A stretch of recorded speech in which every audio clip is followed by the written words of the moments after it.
Dalawa lang kasi kami kumain ito, guys. Kunti lang yung mga gulay, kasi dalawa lang kami.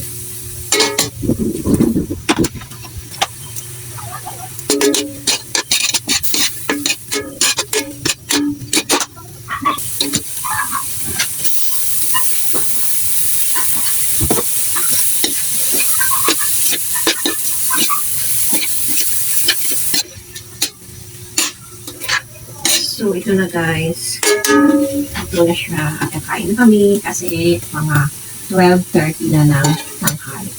So, ito na pakita ko sa inyo. Yan na yung corned beef na may hinahalo pong carrots at repolyo. Dalawa na naman kami. Kasya na sa amin kung dalawa. So, kain na tayo guys!